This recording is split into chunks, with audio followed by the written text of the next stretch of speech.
Welcome to Interruptions Podcast, where we have heartfelt and sacred discussions about our culture, faith traditions, and community. We invite guests who are open and willing to share their journey and disrupt the silence on their personal and professional interruptions that have impacted their lives as it relates to emotional wellness. Coach Kathy and I are passionate about every episode and committed to providing actionable advice that you can apply today to reinvent yourself on your life journey and encourage you to develop a path toward healing. Our podcast series this summer is called the Parking Lot Series. I am one of your co-hosts, Reverend O. And I am your other co-host, Coach Kathy. How are you? I am well. As you can see, I'm out of my element. I am away for a much needed couple of days away. I'm very excited about it, though. I'm excited about this podcast, but also excited about just being in a space where I needed to just kind of be with my husband. And we're actually visiting with my daughter's godparents, who we haven't seen for quite some time. They flew in from Florida, and so we're actually able to spend some downtime with them. And she is actually, her godmother, my daughter's godmother, is actually a former member of Mount Airy Baptist Church, and we knew each other as kids. Okay, and you're in Boston, I and am. I'm down here in New Haven in the studio, first time since the pandemic, all by myself with all these microphones. Yes, and you look very excited, so I'm a little nervous because you look a little excited about being able to Yeah, that you shouldn't be. if it's a red button, don't touch it because then we have an issue and then we got to start all over. And so just keep your, like, go like this. Remember how the teacher used to say, fold your hands and put them on your desk? That's what Okay, I'll do that. So before we talk about our guests that are in the room, that probably already in the room, Kathy, why don't you talk about the parking lot series? So the parking lot series was created just I want everyone to understand that Odell and I just kind of gel together, which is awesome. And that's a good thing because that makes our conversation more relaxing for not only for our guests, but for the audience that is listening. And so I asked Odell, as she is out in the community and she's actually presenting her training based on the information that she has shared in her book and as well as her play. I asked her, are you coming up against topics where it's taking you to a different direction than what you're intending the training to be for? And she said, yeah, as a matter of fact, I really am. And so that's hard when you are actually a director. And I would say that for anyone that's a trainer, a pastor, sometimes we go into meetings and this is what our agenda is, right? And it looks really great. And so we planned and we have everything all set. But then someone brings up a topic that it's not that we're not prepared to discuss it, but it would move us from where we need to be in our conversation for that particular session. And so she said she is finding that. And so what I said is that let's talk about doing a parking lot series. That's because that's what we call it, right? We don't want to take away from the actual training and we don't want people to feel like they're dismissed. So we say we're just gonna take this conversation and move it over into the parking lot. And so that's what these next few podcasts are going to be focused on. Those topics that that she's coming up against during her training that we don't want people to think that it's not important. But we also don't want the other people that are there for the particular training to feel like that they're losing out time on what they thought they were going for. So that is what these parking lot series are dedicated to. And so for all the guests that are coming, we know that you all are experts in that area of the conversations that we are going to have over these next few podcasts. So thank you. Thank you for coming. So I'm going to introduce our guest, who everybody can probably already see. So first, we have my professor, my teacher, my friend, Dr. Scott Thumma. I got a little bio. Dr. Scott Thumma is the professor of sociology of religion and director of the Hartford Institute of Religion Research at Hartford International University. Now, Scott, please me if any of this has changed. He has published numerous research reports, website documents, articles, and chapters on religious life, in addition to co authoring 3 books. And he has researched and written on megachurches, evangelism, gay religious life, the rise of non denominationalism, and the changing religion landscape. So I welcome to the room Dr. Scott Thoma. Hello, ma'am. How are you? It's great to see you all. Good to see you too, Scott. Welcome. Thank you. And our other guest came and responded to a last minute phone call, Reverend Garland Higgins. We were supposed to have on today Pastor Bailey, but he had to go to his daughter's graduation that miscommunication about. So I called Garland at the last minute and I said, oh, and she said yes. And she's been on our show before.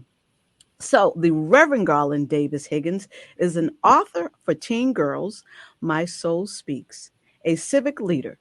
Reverend Higgins currently serves as the executive pastor, director of Christian education at Antioch AME Church in Stone Mountain, Georgia, a facilitator trainer for interruptions, and earning her doctoral degree at Columbia Theological Seminary. And she's my friend, my dear, my Dee Dee, my girl. Welcome to Interruptions Podcast. Thank you for saying yes. Thank you for having me. Thank I you. think there's a little part that you left out, though. Did you Oh, yes. I'm like? sorry that Garland is your sorority sister. She is an AKA. So, Did you yes. want to say the name of that sorority? Did you want me to do that? Alpha Kappa Alpha There sorority. you go. Scott, only if you knew what we have to go through in this space. I mean, I'm just saying, I want to be fair. So, thank you all for being here for our parking lot series. And I know your bio is much larger than I have found on LinkedIn in your background, but I want to summarize it. But most importantly, people can always Google you and find out about you on the internet, on LinkedIn, Facebook. So, Scott, I'm going to start with you and then I'll ask you, Garland. Scott, tell us something about you that people don't know that they can't find on LinkedIn or Google that would just surprise them and say, I didn't know that about Dr. Thuma. Well, there are quite a few of those, but we won't talk about all of them. I was just saying, then tell us one that we can know. But yes, most people don't know that I was a baker for a long time. I worked in the Army as a cook and then a baker and did ice carving and cake decorating and then worked my way through college with a cake decorating company called No Plain Cakes. So I was making cake shapes in the form of typewriters and guitars and such long before, is it cake or is it art? I was already doing that. So That's great. That's interesting. And I I'm impressed. never knew that about you. yeah. Thank you. I'm impressed because if you ask me to bake something, I think my cake would come out lopsided. So I'm not that girl. So wow, Scott, I didn't know that. It's important to know your gift, right? That's right. And eat them too. So, Garland, what about you? Tell us something about you that you didn't share on our last podcast that you would like people to know about you that we do not know. I'm very adventurous. I'm the person that wants to. I've climbed Stone Mountain. I would love to do some zip lining. I see all these different things, and I'm like, wow, I want to try that. There is this place here called I Fly, where it's whatever that word is, where you feel like you're jumping out of a plane, but somebody is assisting you, and the room is full of air, and you're floating in the air. I want to try that. I saw it, and my daughter keeps saying, "Ma, I don't think that's a good idea, but I'm going to try it." So I'm really the I'm gonna call you. I'm gonna call you when I come to Georgia. We're gonna do that together. Okay, it's called I Fly. Okay. So I would like to let everybody know how, because you two are my guests, and Kathy's like winging from the side. So I have to tell everybody how I met you two. So when I was a student, the school was called Hartford Seminary. And I was in the main building taking classes in my master's degree.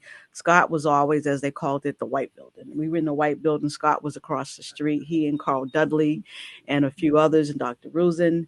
And they were in the congregational studies building. And I always found it fascinating.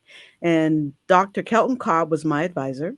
And I was taking classes. And he says, I think it's time you find another advisor because I can't help you. And I had two choices of an advisor. One was Scott, because he and I both love technology.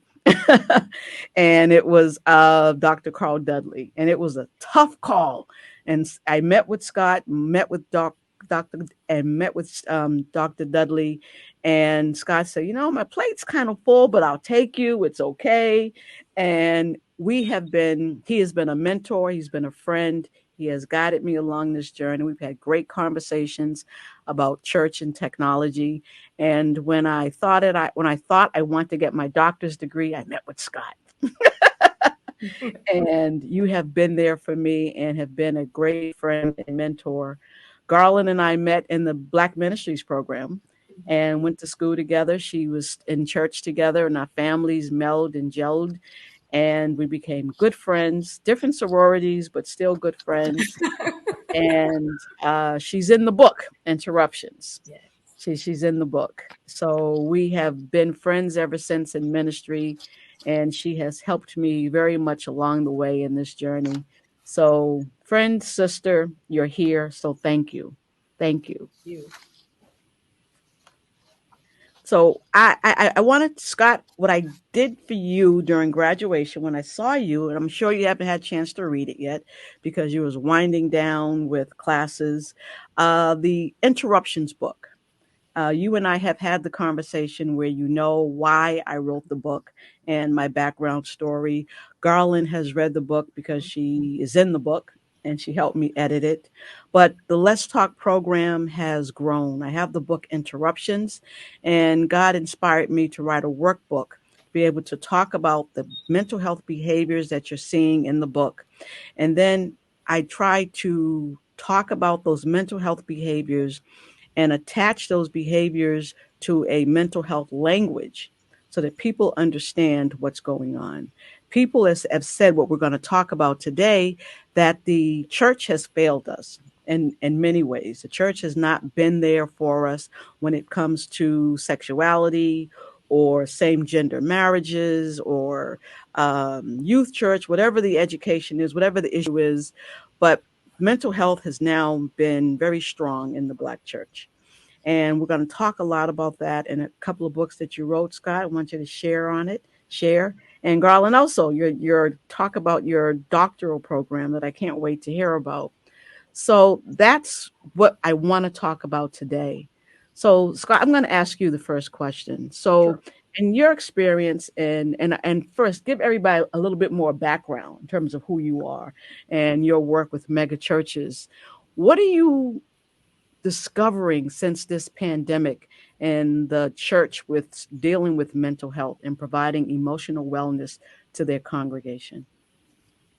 Well, thanks, Odell. Yeah, sure. I'm happy to talk about.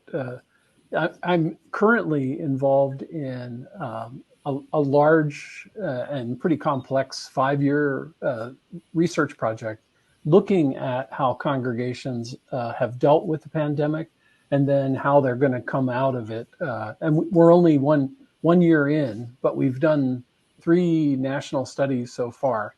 I have some data, but also I've been part of this larger project called Faith Communities Today for the last 20 years that sort of has mapped how congregations are changing and developing. What we found when we looked at the stresses and situation of congregations in the middle of the pandemic, and then our last survey was just a couple months ago, was that the demand for mental health care, the demand for spiritual health care skyrocketed, as not too surprising. But at the same time, as there was a greater need for those things, in most cases, like 15 or 20% of the congregations decreased their staff or moved them from full time to part time.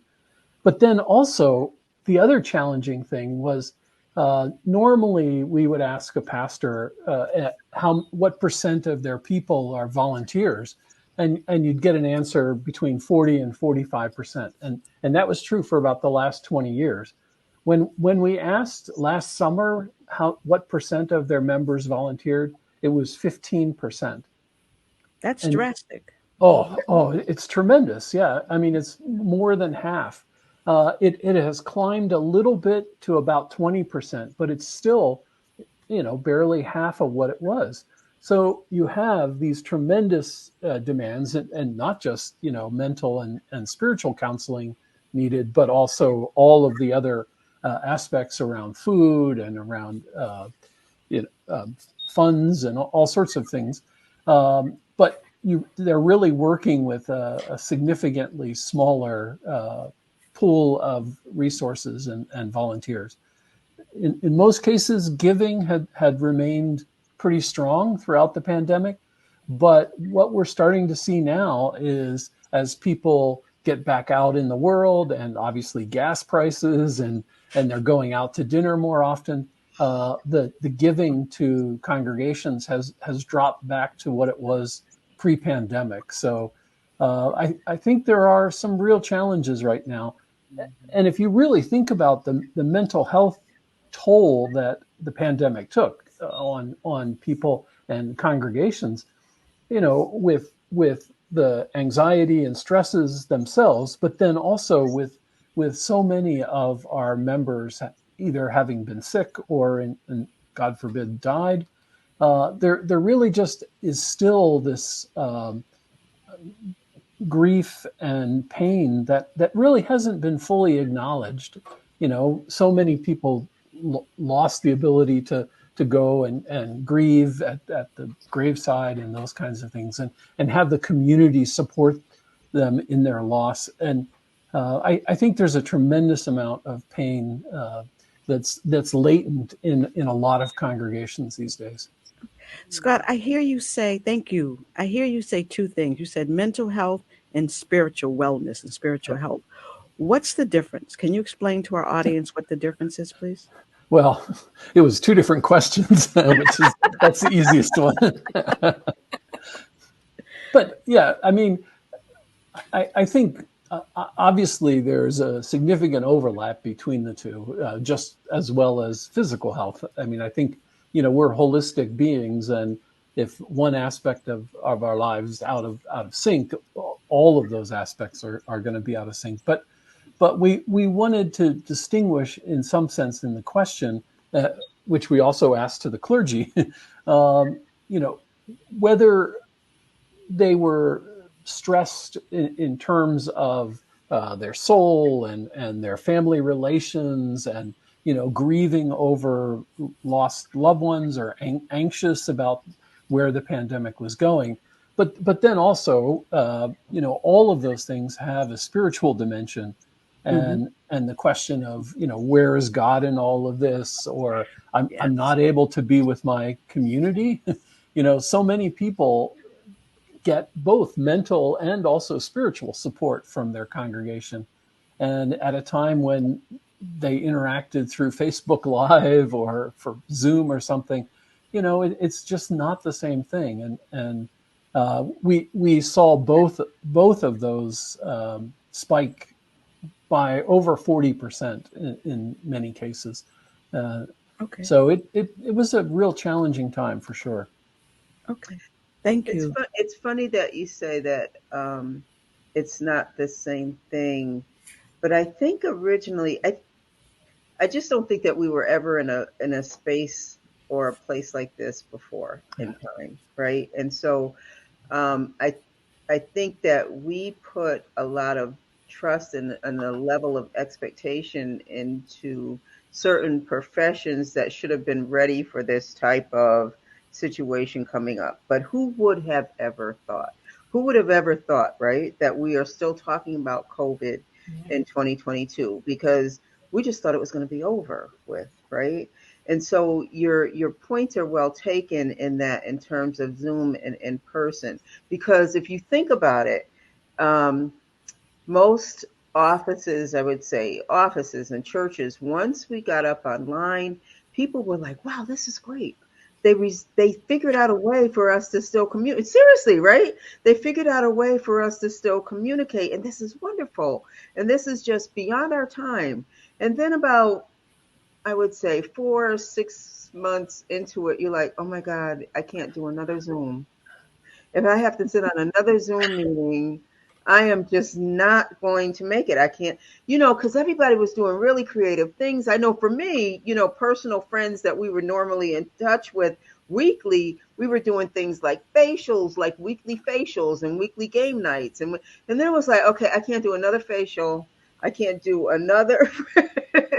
And so, I who establishes what's right and what's wrong and how far we can go. And so it's hard for, I think, for the church to have to live up to that level of expectation when we didn't even know what our level of expectation was, because we've never been here before.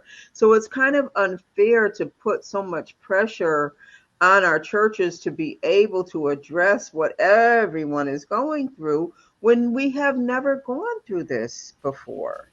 Did you meant to say prayer too? It's that's true. And Scott, I want to come back and talk to you a little bit more about that, because if anyone hasn't figured out by now, the bottom line is Scott is the man. Scott is the guru of congregational studies Yeah, of church history. So great. that is the only way to put it. He is the man. So thank you for being in the room. My pleasure. Garland, I want to ask you the same question. Talk to us a little bit about your dissertation and the fact I want you to tell us about your dissertation, your title, and why this topic, that you chose this topic, and some of the struggles that you're finding in the Black church as well with mental health. Well, the title of my I'll call it my working title, because I am a doctoral student who is supposed to graduate next May.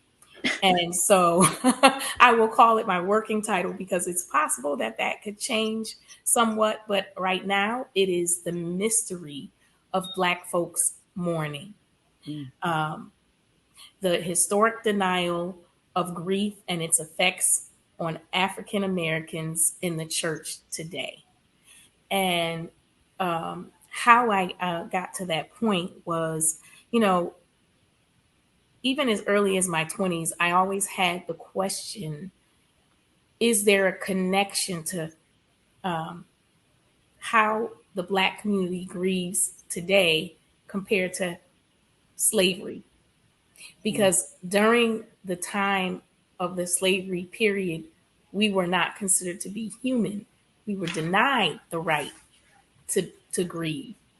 Now we have all of these resources available to us to help us through the grieving process, and we deny ourselves. And so I was just curious to know, my question is, does grief and loss in the Black community today have a connection to the slavery period? And in my research, I have found some very interesting information that I wanted to share. And I wanted to highlight in particular from my theoretical framework. I found Joseph Bailey, who talks about different stages of grief in the Black community as opposed to Kubler-Ross's stages of grief, because he said in the Black community, a large reason for our grief is homicide. It was Mm. homicide in the slavery period, and it's homicide now. So the stages of grief for Kubler-Ross was denial, anger, bargaining, depression, acceptance. But Joseph Bailey points out, he talks about alarm, numbness, pining, depression, and recovery.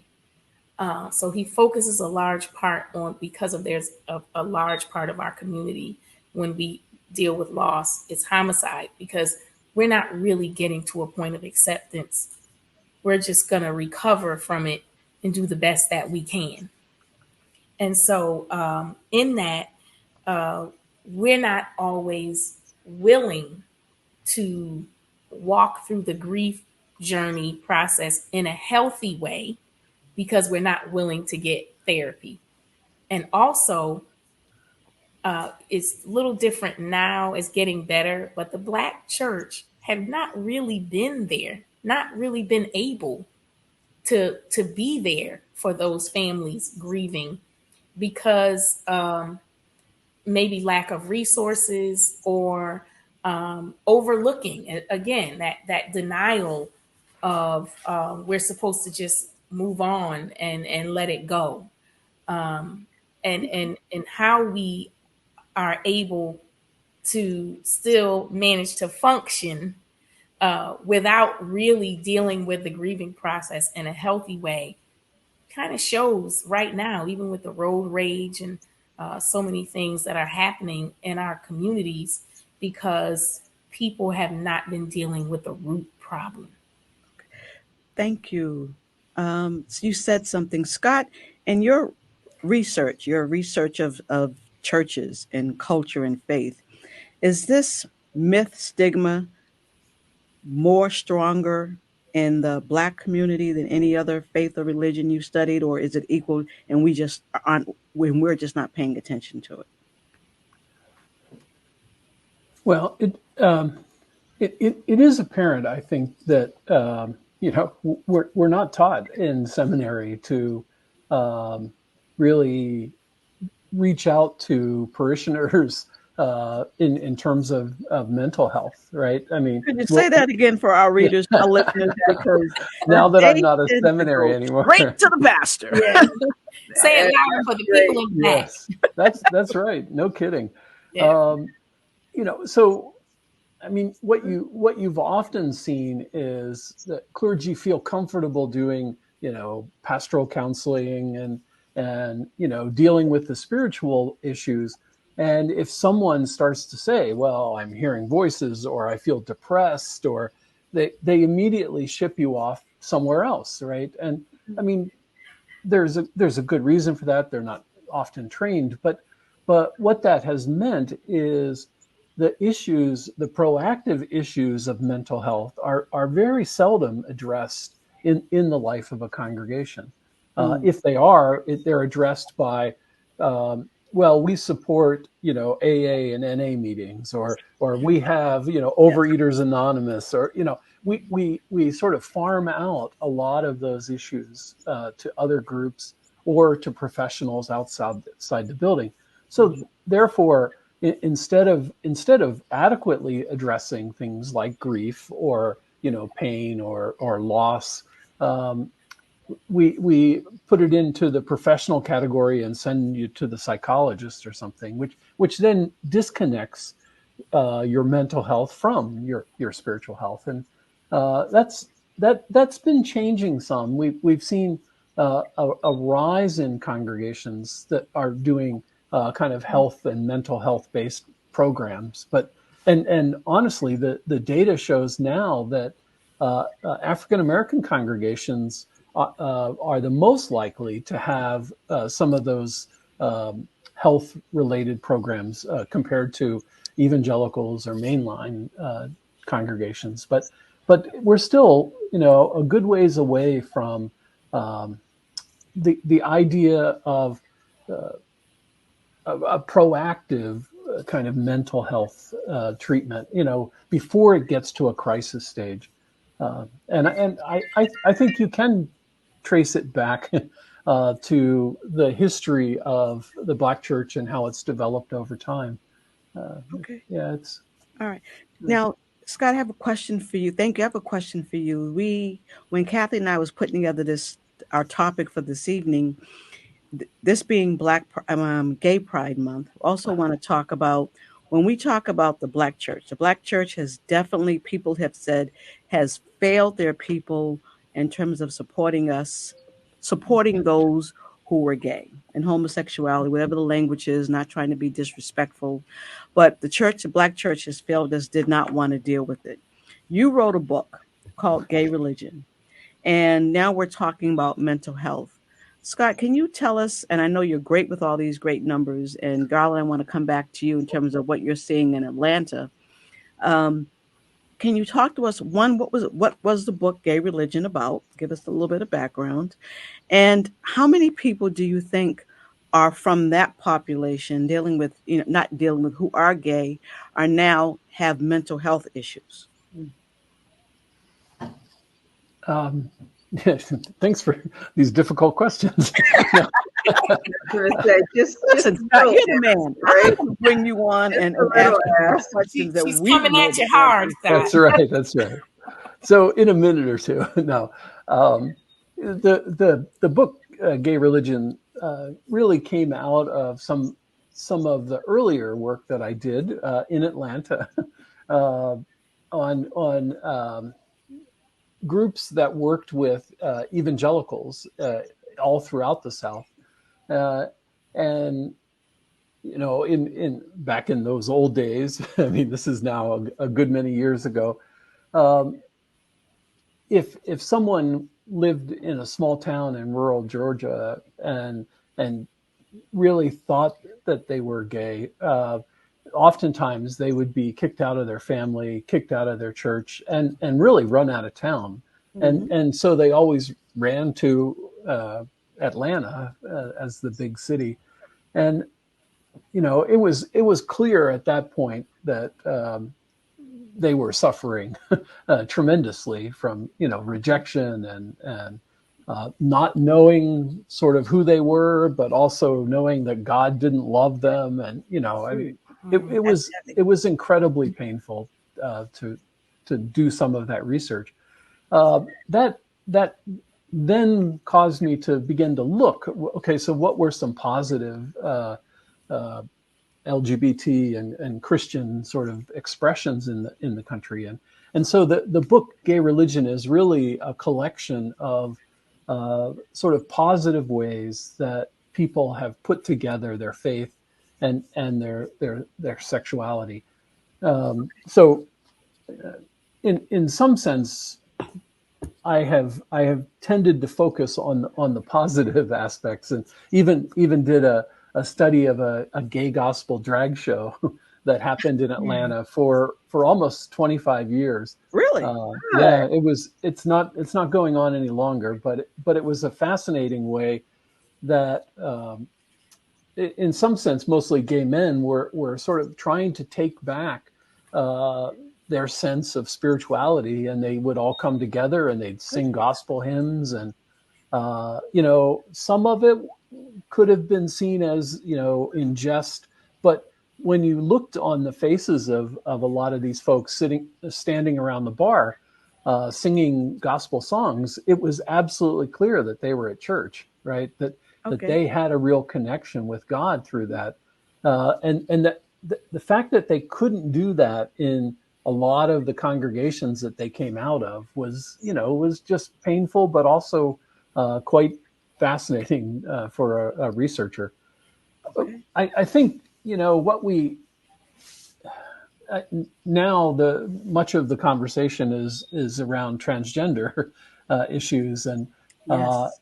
But I think as accepting as our country has become with LGBT kinds of rights and issues, and gay marriage has worked, nevertheless, you still see the United Methodist Church struggling and probably in the midst of a split over these very issues. And so I think for a lot of Christians who find themselves to be queer, they still have some real challenges, and that raises, even if they feel good about themselves, it's the social pressures and situation still causes real pain.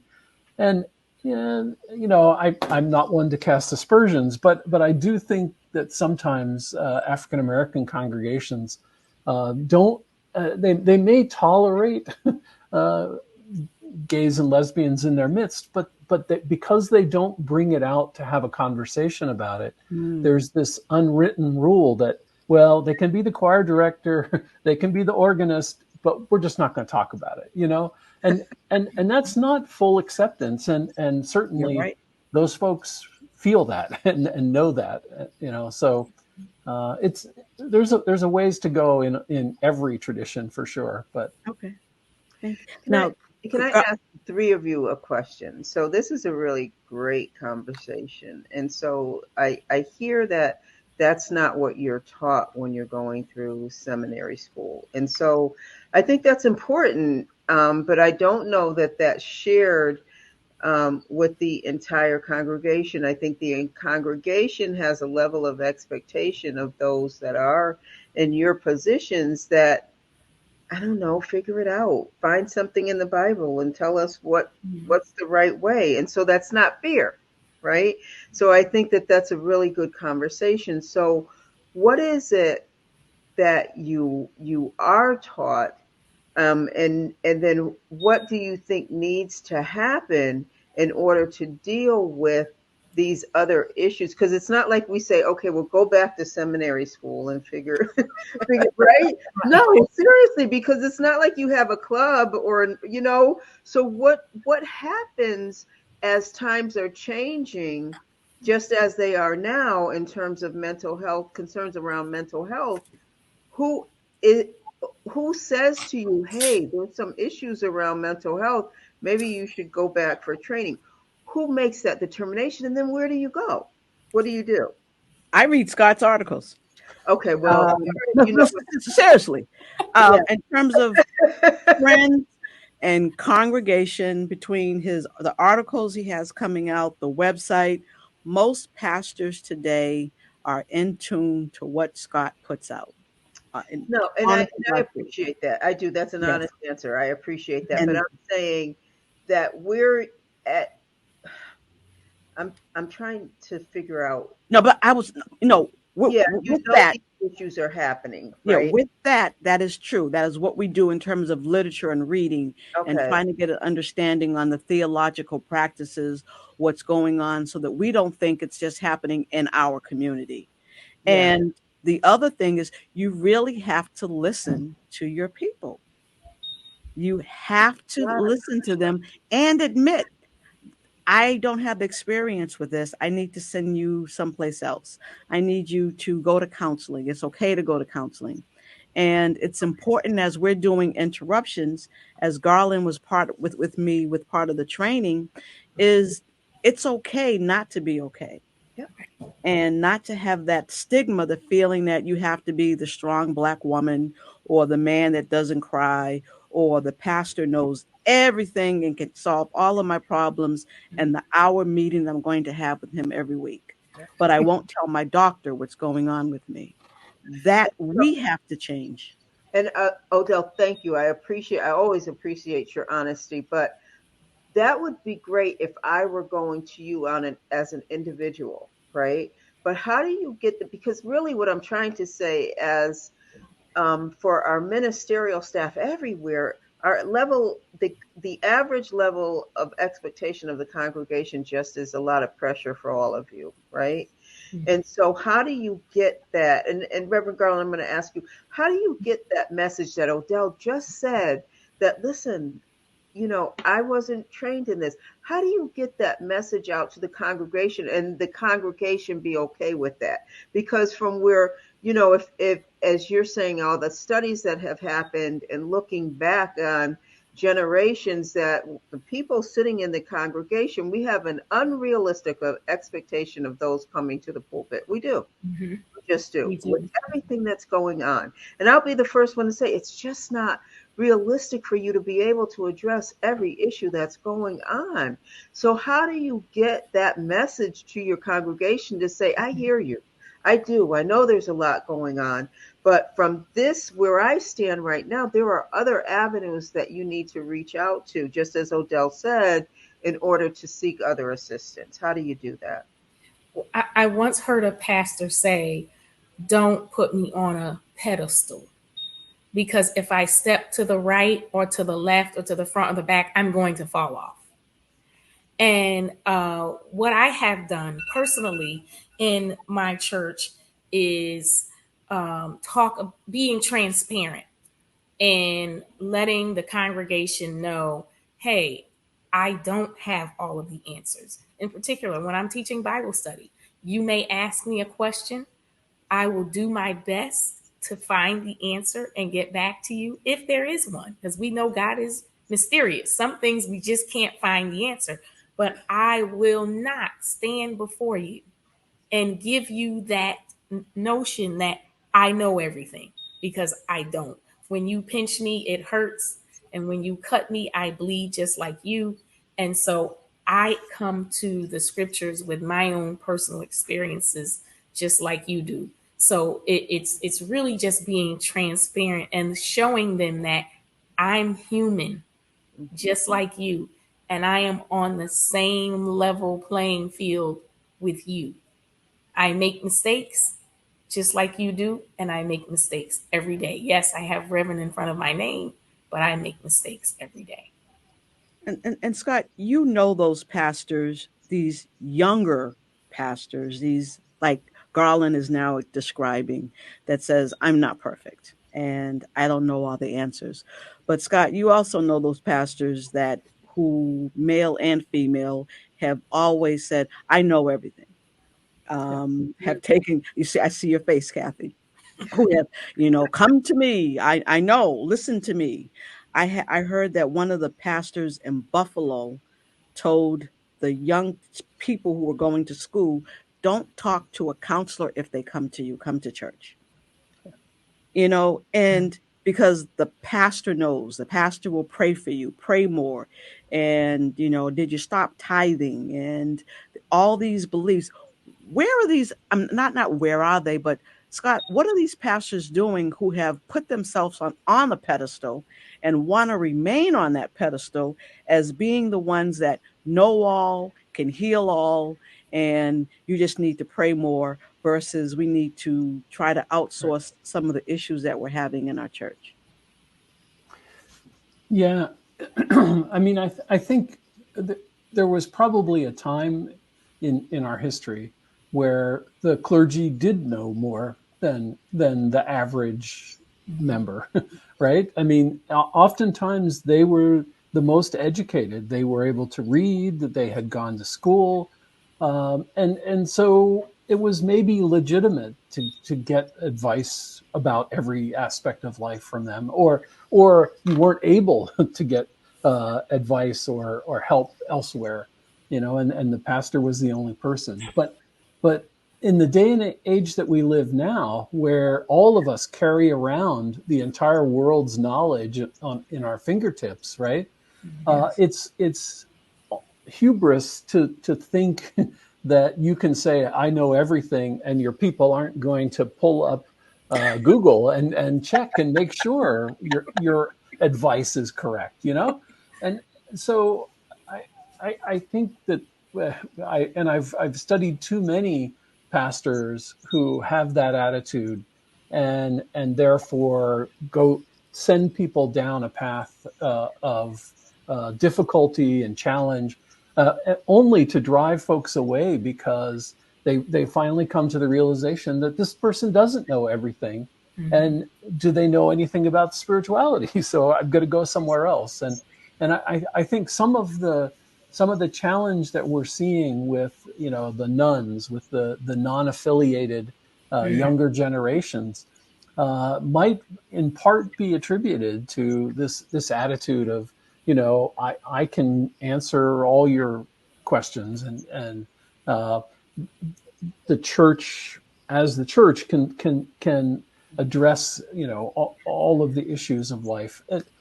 It can, but also there's a need to send people to qualified folks, or to admit that you don't don't always know, as Garland suggested, right? Yeah. We're all fallible for sure. Yes, absolutely. Even me, Odell. Yeah. I'm You know, sorry, Scott. You're the man. man, Right. Odell has you on a pedestal. What we're going to do is we're just going to build a wider pedestal for you. That's right. Listen, we have two questions. I know. I thank you all for And your we do time. have to, Odell, just so we do have to start wrapping up. Yes. One of the issues, one of the struggles that Garland and I are coming across as we're teaching interruptions is that people don't like to read paper books. Mhm. They thank you for acknowledging this. And we're using interruptions as the case study, and then there's the workbook. And people are coming in like, I got to read a book. I didn't have time to read a book. Or they'll read the chapter as we're going through the chapter. And Garland, you're in your doctoral programs. I know you have nothing but books to read. Right. And Scott, you still the professor. You're assigning books to read. Um, what do you recommend for us to do with interruptions when I'm recommending a book? Is that changing, or how do I get people engaged and helping them to understand that the language of mental health and our everyday behavior, some things you just have to read. You got to do a podcast, girl. I love it. I love it. There you go. Oh, great answer. Great answer. I love it. So, the fun, and I'm glad you said that, because one of the things that I did share with Odell is that we have to recognize the times that we're in right now. Mm-hmm. And so, a few years ago, and I oh my God, I'm tired of kind of referencing everything to COVID, but unfortunately, pre-COVID, let me say it like that, there were a lot of conversations in terms of book clubs, and so people had, and it was fun, and everybody would select the book that they wanted to read. And what I shared with Odell on her book right now, I don't think it is that people do not want to read, but part of it is that it's a hard story to read. We already know the ending, right? And so we're seeing bad news in the news.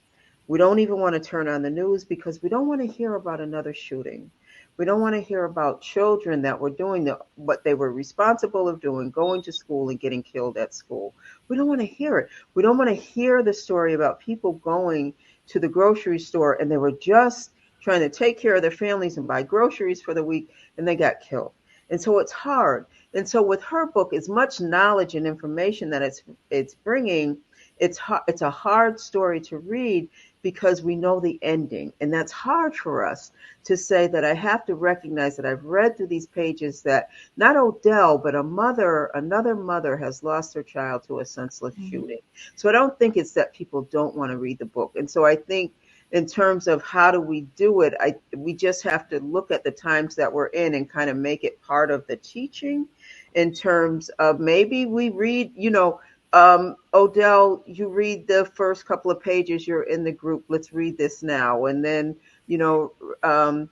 Kathy, you read the next couple of pages. So I think we have to meet people where they are because there's just so much bad news everywhere that's a hard story to read.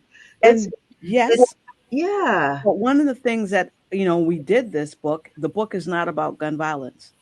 The book is not about losing my son. I lose my son in the book, but the book is about interruptions, good, bad, or indifferent. And how do you resilience? How do you reinvent yourself in the midst of a pandemic? How do you reinvent yourself? And I understand that. I just think it's hard for people to get past that point. And maybe that's, maybe that's the conversation in the first session, right? Because I talked to Garland, she goes, I got to read another book. That's fun. But I read it. And Scott, in the doctoral programs, how many books do you have to assign students to read on an average? Really? No, but I don't want you to take it as we're seeing a different lifestyle of people right now. And it's not, I think people want to hear it. They need to hear it, but it's just in terms of just finding a different way. So don't, but I know you have other guests, Odell, so I do want to just start to wrap up. Yes. But before we wrap up, I want to thank you too for being on our show. Thank you. Thank you. And please, Garland, we'll start with you. Is there anything that you'd like to share, give a shout out to about what you're doing in Atlanta and your doctoral programs and any programs that you're launching that you want to talk about? Um, oh boy, that's a loaded question.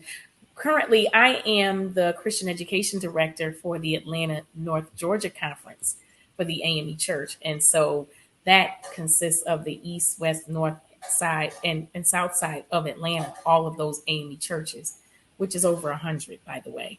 And so I am now putting together my theme for this conference year, which is the spirit and soul of whole health. And those four areas we'll be focusing on is mental health, physical health, spiritual health, and personal professional health.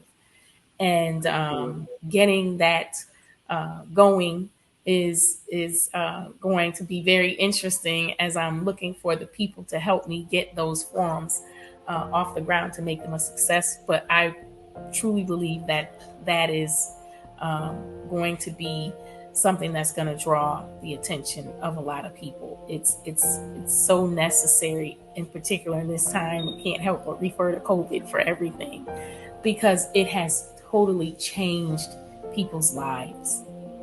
Thank you. Thank you. And anything we can do to help. I hear that you have Reverend Brenda Lammy teaching for you. So Yes. she told me, yes. And what about you, Scott? Well, I'll come back to what I started with, our major project that we're doing on COVID and congregations. Anybody who's interested can go visit our website there at covidreligionresearch.org.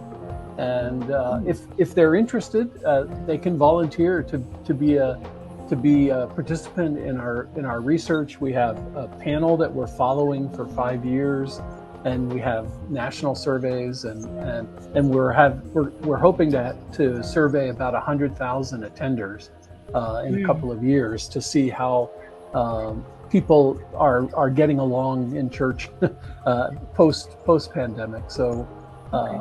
It's a great resource, and we're putting all of our data there in the form of web pages rather than books at the moment. Thank you. Thank you. Both. This was wonderful. This was an excellent session, Reverend Garland. Always wonderful to see you, Sora. And when I am in Georgia, we can go and we could do that little hang gliding thing. Let's talk about it. It's so nice to meet you, Odell. Thank you, as always. This was a wonderful session, because what Odell and I try to do is just bring attention to that there are going to be interruptions in our life, but at a moment in time, we need to determine whether we're going to stay a victim of that interruption or move forward and begin to reinvent ourselves, as I am so proud to always brag on Reverend Odell, as she has done. Not that she is forgetting what she has gone through, but she has turned it into a positive and also in a source of helping others. So thank you so much for both of you for joining. And thank you, Odell, always. Enjoy yourself in Boston. See you when you get back. Oh, I know. I can't wait. Thank you, Scott. Thank you, Garland. And Scott, it's so good to see you again. You too. Yes. Thank you.